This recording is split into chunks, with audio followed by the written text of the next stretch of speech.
chronic smoker in his 40s. You kind of just know, there's going to be bad consequences of that. And so they got to know him, and he had said, like, hey, I've tried to quit, and like nothing would work. And so apparently they knew of this center in, I don't know if it was Tucson or Arizona somewhere. And it was like just this amazing center. They'd gone there just for like a resort, but they had a program like, hey, you come for 2 weeks and we'll break any addiction you have. Wow. Almost guaranteed. I've heard it was guaranteed, or if it's just their experience. And so they're doing all these projects, and there's this conscious like, man, we want you to be better and healthier as a person. If you want to do this, we just want to gift this to you. So they gifted him 2 weeks at this resort. They said, hey, if you try the program day one, you don't like it, just enjoy this resort. Like, you don't have to do this. We just want to do this to support you. Also to thank you for all the work you've been doing for us. And, it was kind of that sort of a gift. He went on this resort, this experience, and 2 weeks, and he completely stopped smoking. Hasn't smoked to this date. And this is now like, years, maybe decades away. But they asked him, the story is recollected, he asked him a year later, hey, still not smoking? Yeah, totally cut it. And they said, what was the significant takeaway from that? And his reflection was that the hardest part, or the most significant thing, is he lost all his friends, because he had been friends with everybody who smoked, and they smoked together, smoke breaks, and all this sort of thing. And that's what he realized, is he had to stop being friends with these people that had the same habit that he was trying to break. And he was saying that even in the process, he came back, he stopped smoking, he was still hanging out with these people.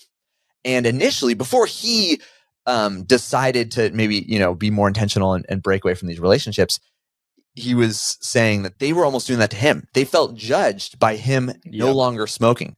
They didn't want to hear about, his journey of not smoking. Like, they couldn't support and encourage his growth independent of their experience. And this was the interesting part of growth, is and unintuitive, that not everyone around you wants you to grow.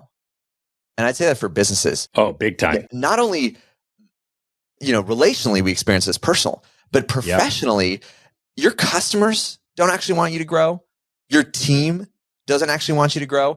The majority of folks in and around you in your life are served by you being at the level that you are at. And this is a difficult lesson to learn, to become aware of, is that if you are committed to growth, a cost of that growth is going to be losing certain relationships, and being eyes wide open about the fact that probably the majority of people around you right now are best served by you staying exactly where you're at. So if you're committed to growing, it means you got to be a little bit more open-handed and willing to let some of these relationships fall away. I really like that story, and that the concept of the cost of growth, because I've absolutely noticed it in my life, in my career. Like, the people around you are invested in your current identity, who you are.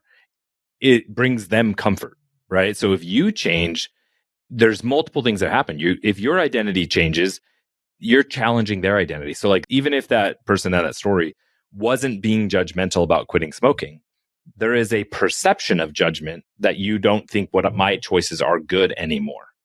And you see this with all kinds of things. Like, when I first started getting into CrossFit, I had friends who didn't want to hang out because they're like, oh, well, you just are super into fitness or whatever. And I'm like, I don't care that, like, I still want to go out and eat tacos or whatever. But it happens. There's this weird thing that if you want to become somebody new, you have to let go of the old you. That has to happen in business, right? Same thing. Like, if you're trying to grow from a company of 10 people to a company of, 50 people, the culture of 10 is dead. It's gone. It has to become something new. It's difficult as a leader. If you're leading this, if you're committed to growth, recognizing that this is going to be uncomfortable for everyone around you. Because I actually think in small stages, when you're beginning, when you're starting out, you feel so supported. You feel so encouraged. You feel like, and maybe it's because the only voices you have around you it's like ours right now. It's just voices in podcasts, voices on videos, all these distant mentors that you feel like, man, I'm so encouraged by. Like, those are the voices of growth, because the other people in your life aren't talking about it. So it's not that they're discouraging it. It's just like, you don't have it. So there's no conversation to have. It's all a dream. It's all aspiring to what could be. And then when it starts to materialize, you realize, man, every stage of growth has a cost. Now, I've seen that for customers. I've seen that for teammates. I've seen that for personal relationships, and even like other businesses. People believe that the best option is that you stay exactly in the zone that you're at. Tony Robbins talks about that there's like two primary needs, and that For most people, the number one need is certainty. They need to feel safe. They need to feel secure. And you can look at Maslow's hierarchy of needs. It all builds into that.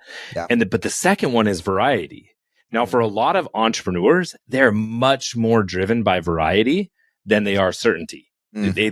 We all still need it, right? We want to know that we can lay our heads down at night and go to sleep. And so anytime that we're acting in a way that's big, it feels like an attack on certainty to people around us.